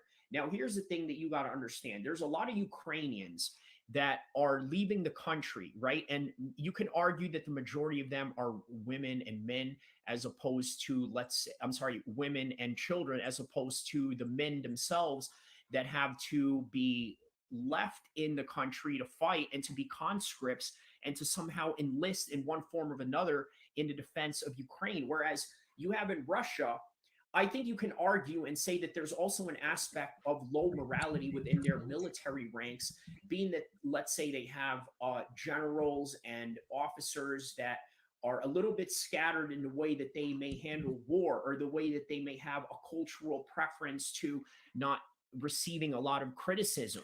So, what's really interesting about this is I do see a lot of parallels in what I had just mentioned 4 months ago with the Ukrainian and Russian conflict as what you see going on with the conflict of Israel and Palestine in the current moment of time.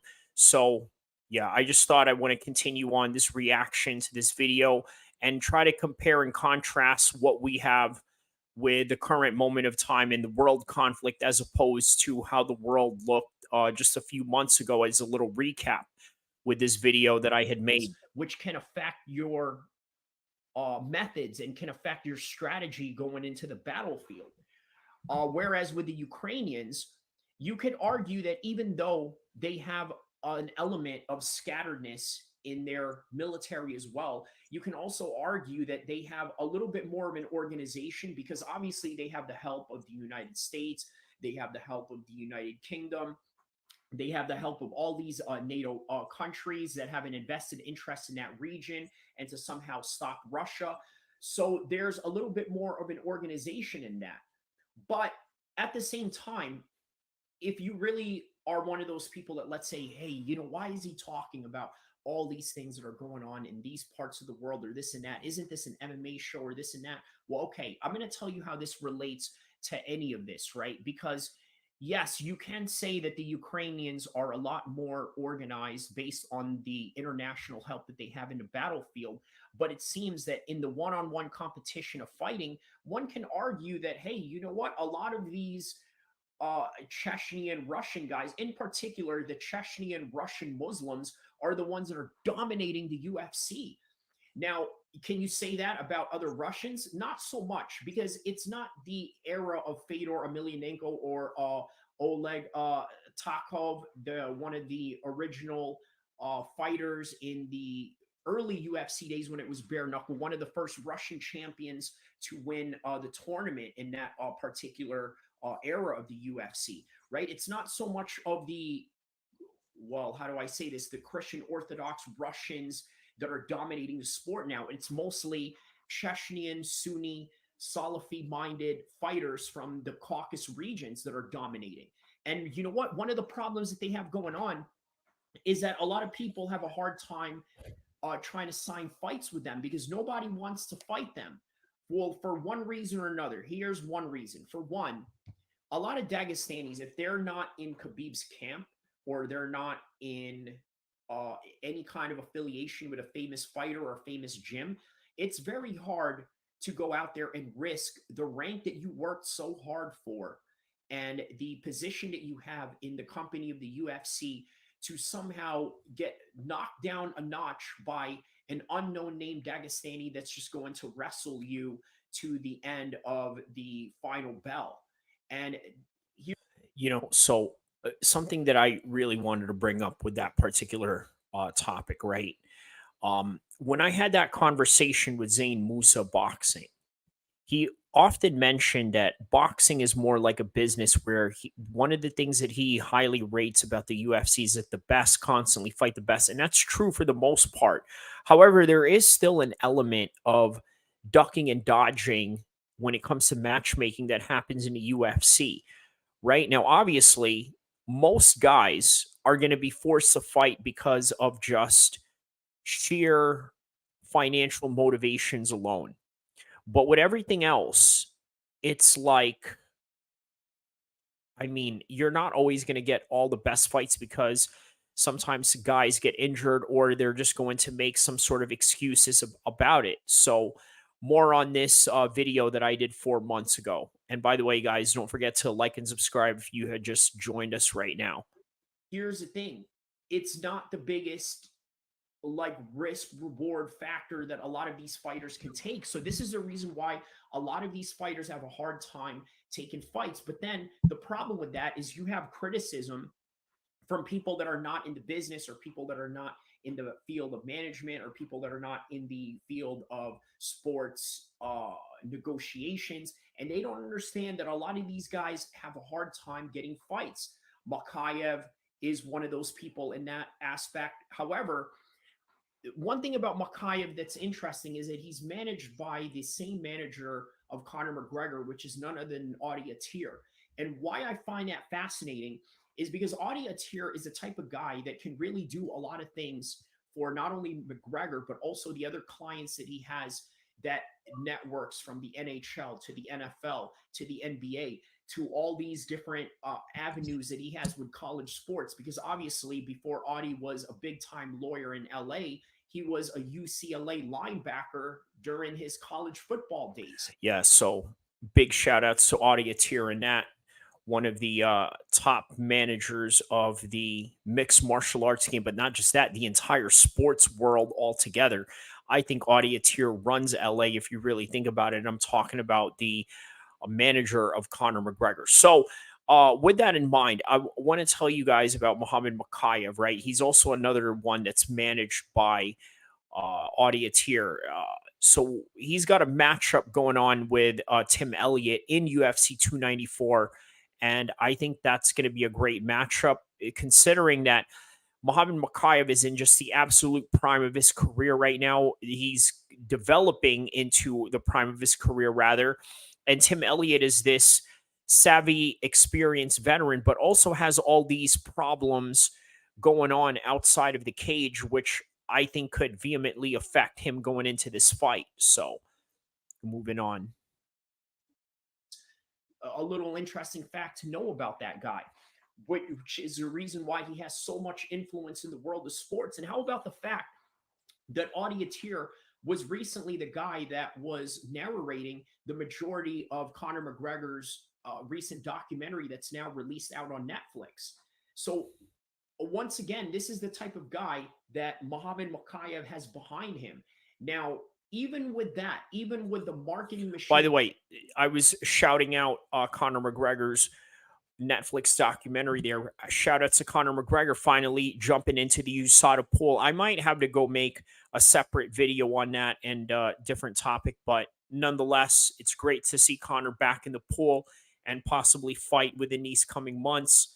Let's see how this goes. Makhachev, even with the fact that he has the Bahraini government and the Bahraini royal family sponsor his fights, sponsor his training, and give him, a place to train, a place to check his BMI levels, a place that checks his heart rate, all these high-tech Ivan Drago stuff that he has going on in Bahrain. And then he has the help of the prince, who is the head of the special forces of that country. So the guy is just fully loaded. But even with that, it's very difficult for Muhammad Makhachev to go out there and get fights. Now, he has this beef with this local English fighter who now made it to the UFC, Jake Hadley, right? Which I think is really fascinating. The beef that Muhammad Makhachev and Jake Hadley has going on. Why is that? Well, because they've been trying to fight each other since the regional days. And then you have Muhammad Mokaev, who is the quintessential aspect of what a lot of people now cite in MMA as Dagestani privilege. Even though the guy was a refugee, even though he came to England with no money in his pocket other than just knowing that he could wrestle and that he can go to an MMA gym and somehow make this into a fully functioning career Yeah, for himself. for those of you that don't know, yeah, Jake Hadley is one of Muhammad Mokaev's regional rivals. And unfortunately, this is one of those fights that, well, we're not going to see in the UFC, even though they're both in the UFC. But Jake Hadley is coming off of a loss. So that's going to be tough to get him back in there. And then Muhammad Mokaev is just on his way up, especially if he gets his win over Tim Elliott. But yeah, moving on.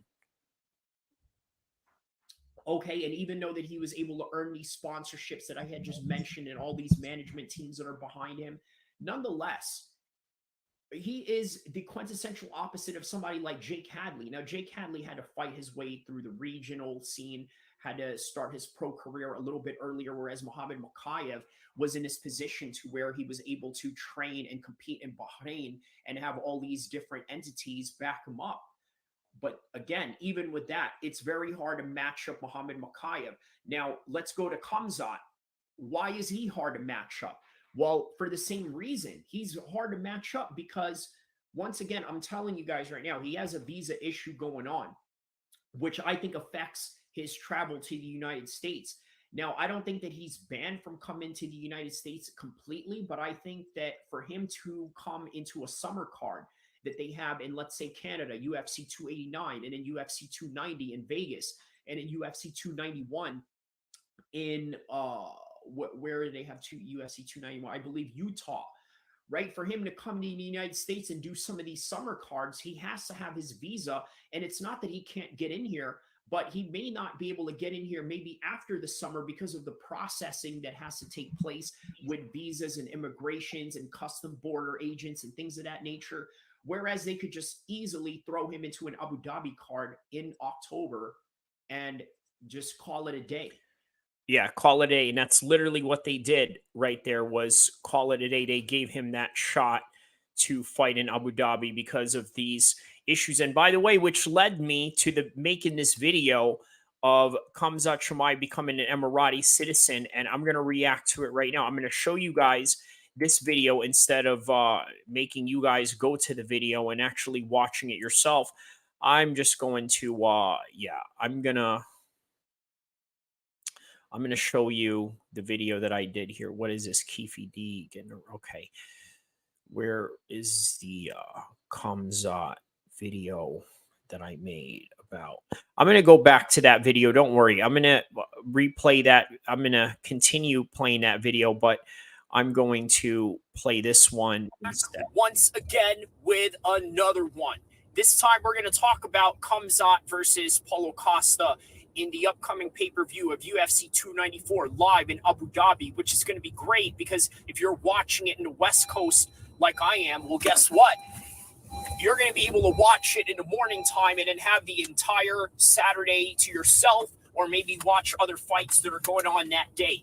But not only are we going to talk about Paulo Costa and Khamzat Chimaev in particular, I'm going to talk to you about why the UAE has given Khamzat Chimaev citizenship.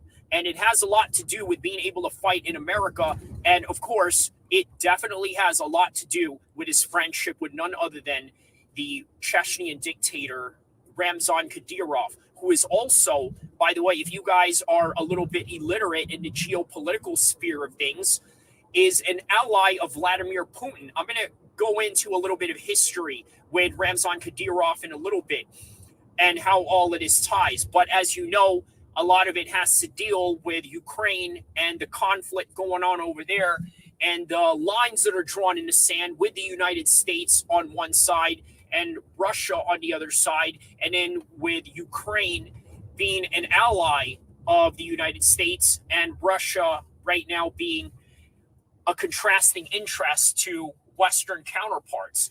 So before we go into the kicks and punches, let's talk geopolitics of Paulo Costa and Khamzat Chimaev.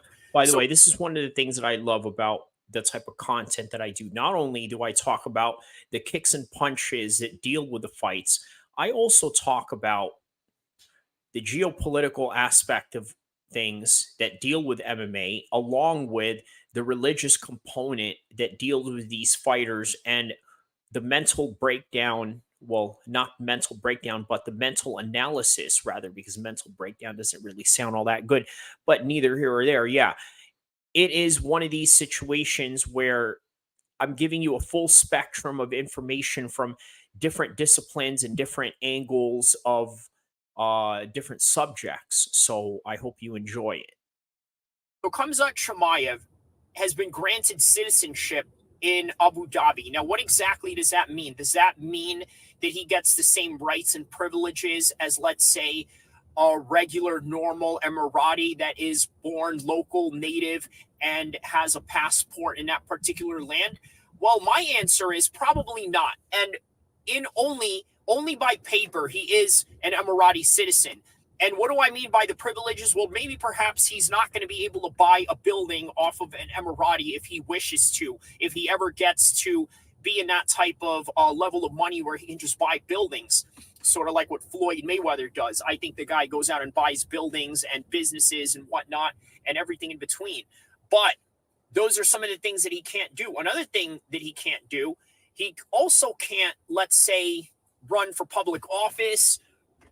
I mean, they're a monarch, so I don't think that has any, sense of meritocracy and a type of politicians that they let in their particular sphere of government and influence. But nevertheless, he has the same privileges as any other normal Emirati citizen, which is good enough to, guess what, be able to fight in the United States. And why is that significant? Well, for those of you that don't know, the Emiratis have a stake in the UFC, just like the Saudis. As you guys know, the Saudis are fallen into this whole thing. And by the way, I'm going to go into a religious aspect of it too when it comes to, let's say, Islamic prophecies of the end days.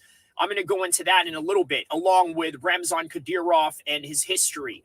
So when you are an Emirati citizen, right, you have the privileges of an American citizen, meaning that you can travel freely in the free world and all its allies and everything that is involved in that sphere of things, i.e. what people call the New World Order. Some may call it the UN for official sake. Some call it the Council of Foreign Relations. All of those things, all correlated in this matter. So Khamzat has been having visa issues coming to the United States to fight. This is why you haven't been able to see him. Why? Because the guy loves the fight. If you guys remember in the pandemic days of the Fight Island Abu Dhabi events, Khamzat was fighting almost every week. And then on top of that, he would want another one and another one. And then eventually the train just started stopping, especially right after the Gilbert Burns fight. And then, of course, after that, he went on to fight Kevin Holland and finish him emphatically within the first round of submission. So after that, we never got to see him since. And perhaps maybe a lot of that has to deal with the effective visa ban and issues that comes with, let's say, Russian citizens.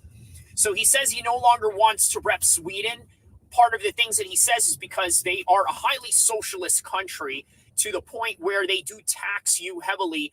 And if you're a UFC star and a sportsman like Khamzat Chimaev, you would imagine the level of pay that you would have to give up to the Swedish government as a Swedish citizen and as a resident. So it was a multitude of reasons as to why they chose to give Khamzat this particular opportunity. So now that the UFC, and I was going back to the Emirati about they have a stake in the UFC, right? So the fact that the Emiratis have a stake in the UFC, that means that they want Khamzat to be able to fight even outside of the Emirates, which means that, let's say, if he gets to have a title fight, which is on the horizon, eventually it's going to happen. It's either going to be with Sean Strickland, or it's either going to be with Israel Adesanya, or anybody that is up there in the 185 division, maybe even with Dricus du Plessis. Now imagine how great that would be, right? But then imagine if they had to put the fight in South Africa, and maybe they have affiliations with America and not with Russia, and perhaps that would have been an issue. So now they just alleviated a lot of these things through Khamzat Chimaev having citizenship. Okay, so now that I explained to you why it's important for Khamzat Chimaev to have citizenship with the Emiratis and how that's going to help him get fights in the United States and venues such as Las Vegas, Chicago, New York, Miami, Los Angeles, all the top cities where you want to hold fight events, but especially in Vegas, right? Which, as we know, is the capital of the fight world in America in particular. Okay, so now that we understand and establish that, let's talk about who Ramzan Kadyrov is. Why is he such a bad guy? And why does he constantly post Instagram pictures of him and Khamzat, sparring with Khamzat, making it look like that he beats Khamzat up, when in reality, it's just Khamzat perhaps maybe fearing for his life? And how does this relate to, let's say, the Wagner Group, the guy that got killed recently in a plane crash, the leader of the Wagner Group, called the chef Prajonsky or something like that, his name is. So Ramzan Kadyrov was part of the Chechen resistance movement back in the 90s, him and his father, and the 90s to the 2000s. He was a former jihadist who eventually became partners with Russia. And then after he became partners with Russia, he was given what you would call in a very similar position as what governors would, let's say, take in a certain region of the United States, right? In that type of position, but in a Russian way. So basically, he is the Russian. By the way, guys, don't forget to like and subscribe if you guys had just tuned in. I am basically giving a reaction to Islam now taking on Volkanovski for UFC 294. On top of that, I'm also looking at some different videos that I did just to kind of give you guys a context of how everything had led up to UFC 294 today. Everything that deals with the politics, everything that deals with the religious components, especially with all these Dagestani guys that are going to be fighting in this card. I'm giving you guys the full breakdown of everything, so check these out. Muslim president, because obviously Russia is a predominantly Christian Orthodox country ran by Vladimir Putin. So as a result, they do have a Muslim population that live in the Caucasus areas, in the Caucasus Mountains, in the Dagestani parts of Russia, in the Chechen parts of Russia, in the stands that are all over the place, right? Which Uzbekistan, Kazakhstan, all these former Soviet states that have a Muslim heritage behind them. Ramzan Kadyrov is damn near the leader and the commander of that particular region, appointed by none other than Vladimir Putin. This was as far back as 2004 when he was very young. So that's basically who Ramzan Kadyrov is. And now he has this reputation of, let's say, throwing certain people off rooftops. Let's just say people that side with the Jussie Smollett and the Elton Johns of the world, and how I can say it so lightly, right? He throws them off the roof. He goes out and kills dissidents, according to news. Now, I don't know if I can verify that, or if that's real or not, but this is what they say. But nonetheless, this is a problem and a controversy when Ramzan Kadyrov is friends with many fighters. A lot of Chechen fighters that fight in the UFC and even in boxing with the likes of Arthur Beterbiev. So this is a very influential man. He loves MMA. He loves combat sports. And he loves all these guys that come from his country to dominate in that sport. And it's a great way for them to create a propaganda for their military, which literally is what everybody does and uses MMA for. Because let's face it, what is MMA? MMA is an entertainment spectacle sport, but it is also a sport that helps promote national defense. And in particular, whether it would be in the United States or Russia or elsewhere in the world. So that's Ramzan Kadyrov in a nutshell. Now, how does this relate with, let's say, the Russians and the Saudis. Well, right now, the Saudis are becoming friends and really cozy with the Russians because for whatever reason, the United States and Saudi Arabia has a little bit of their rift going on, and some may blame the Biden administration for that. A lot of people say that under Trump, the Saudis and the Americans had a good relationship. Of course, you know documentedly well about the relationship with George Bush and none other than the Saudis and their families and how they tie into the whole fiasco and a conspiracy of 9/11. Not that I'm saying that any of that is true or anything to that extent, but these are the correlations and connections to these things. So now the Saudis, as you know, is also getting into the sports business, just like the Emiratis, but doing it on a bigger scale. If you notice, the Saudis went out and basically bought all the best soccer players in the world, created their own golf league that is rival to the PGA, probably even has more budget than them, puts their foot into Formula One racing, puts their hold into boxing, and the likes that you've seen right now with the Tyson Fury fights, with the Francis Ngannou, and even far back as when you had the Super 6 series. If you guys remember when Callum Smith won the 168-pound championship in the Super 6 series that was held in Saudi Arabia, where he fought, I believe, George Groves for the finals. And then, lo and behold, they go and probably try to get into MMA as well, which is, well, there's only one conglomerate giant in the MMA world right now, and obviously that's the UFC, right? Well, the Saudis, don't be surprised if the Saudis will either do business with the with the UFC in the United States, or they will try to rival them. But I don't see that happening because of the amount of resources that they can have to literally wipe out the UFC if they wish.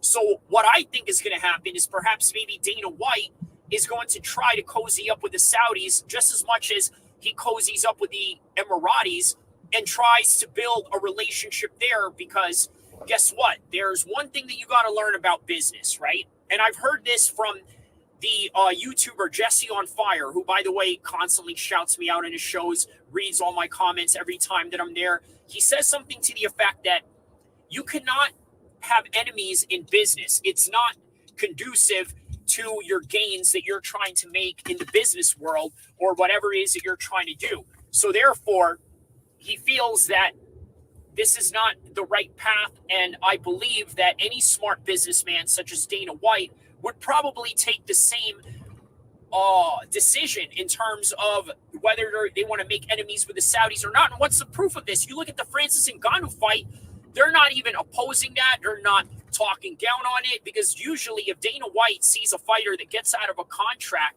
he will usually go and slag this person off online or whatever interviews that he can find to basically diminish this person and their product, i.e. Oscar De La Hoya or Frank Shamrock or Randy Couture, all these different interactions that he's had in his business career with the UFC. So, yes, I truly believe that that is the next course of action they're going to take with the Saudis, because they can't let the Saudis take over MMA. And guess what? If you can't beat them, join them. So why would the UFC, why would the Saudi Arabia not want to work with a UFC, a proven entity, a top name in the industry, and they can just go and add on to is there other than the seatbelt that I have to put on. But nonetheless, one of the things that I want to talk about with Bomac being released out of prison, obviously it's a mixed martial arts and a boxing storyline, right? Because it involves a figure in the sport of boxing and one of the top trainers of combat sports, and in particular for the boxing side.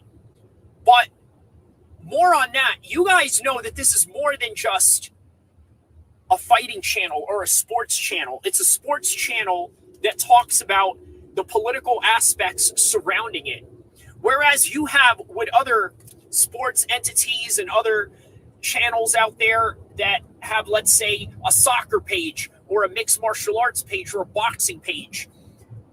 Oftentimes they just want to stick to that, and you can't blame them, because the fact of the matter is, if you want to get anywhere in the YouTube algorithm, you got to have a certain niche that creates a certain pool of people to be interested in what you're doing. Otherwise, you're going to get lost in the shuffle of the recommendations and the algorithm that is surrounding this whole entire beast.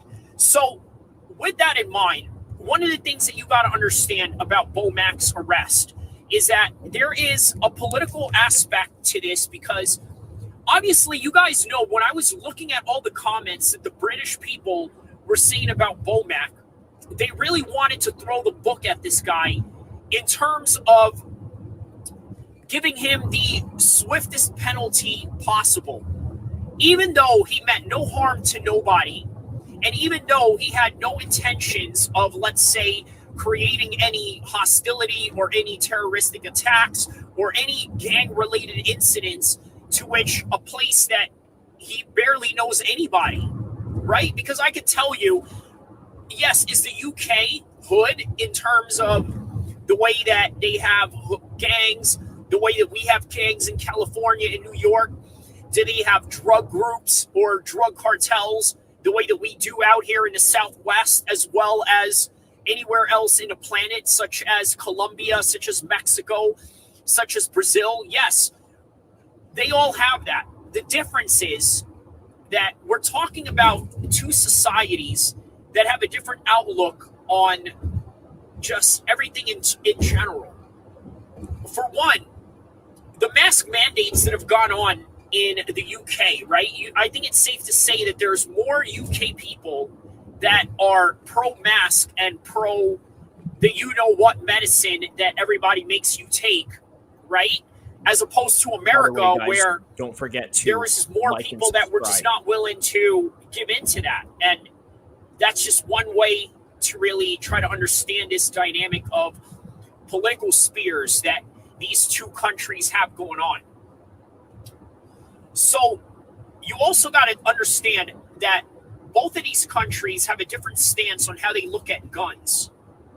For example, a lot of the United Kingdom citizens don't really bother themselves with learning how to shoot a gun or learning to be tactically self-defensive in any kind of way.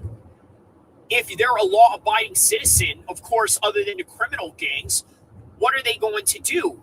Well, they're simply just going to rely on the police to help them if anything goes down. Or if a terrorist attack goes down, they require and demand that the military step in and become their personal bodyguards. Whereas with the American point of view, we understand that you're not just going to, how do I say this? Rely on. All right, guys, if you want to see the rest of that, go take a look at the world premiere of this particular video that's out right now, if you guys want to see the rest of that. But going back to that Kamzat video that I made a few days ago, right here, let me show you guys this. The investments that the Emiratis, that the Endeavor Management Group has, and all the other people in Hollywood that have invested their money into this company known as the UFC, Zuffa, and Endeavor. So, speaking of the Saudis and Emiratis, I'm going to leave it off with this. I remember something to the effect of reading the Hadith saying that in the end days won't come until the Arabs start competing with each other for the highest buildings. And guess what? When you look at the Emiratis, when you look at the Bahrainis, when you look at the Qataris, when you look at the Saudis, you look at all the people that are part of the Khaliji Arab tribe of the world, guess what they're all doing? They all have oil money and they're competing with each other for the highest buildings in the world. And the Prophet Muhammad, peace be upon him, once said that this is a sign of the end days. Of course, so all my other Christian and Jewish counterparts out there that understand about prophecies and the end times, I think you know where I'm going with this, but it's just interesting to know that that was documented. And not only are the Saudis and the Emiratis and all the other Arabs competing with each other for the highest buildings, they're also competing with each other, or maybe even working with each other to build the biggest sports network that they can possibly make in various disciplines, whether that would be F1 Formula Racing, MMA, boxing, golf, soccer, maybe even American football, if they can even touch that particular circumference of the world. But nonetheless, that is the reality of this entire fiasco that you're seeing right now with Khamzat Chimaev going into his fight with Paulo Costa. Now, let's go into the kicks and punches. I gave you all the exciting stuff that deals with this particular subject. Now, let's go into the martial arts of things. How I see this fight, it's going to be very difficult for Khamzat Chimaev to take Paulo Costa down, meaning that he would have to strike with him for a little bit. Now, is he going to get him down eventually? The answer is yes. 100% he's going to take him down. But when will he do it? I think he will do it at a much later time than people would expect.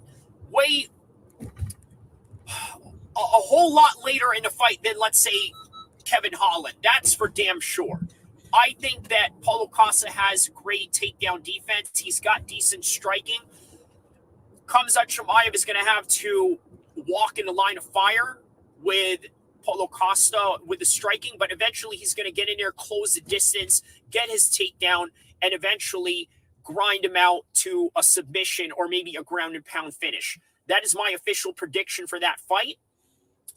This is the official report for Khamzat Chimaev's citizenship with the UAE. And I've given you guys a little bit of some Islamic knowledge on the side, along with some current event news, and then giving you some biography of different world leaders that are involved in current world conflicts at the current time.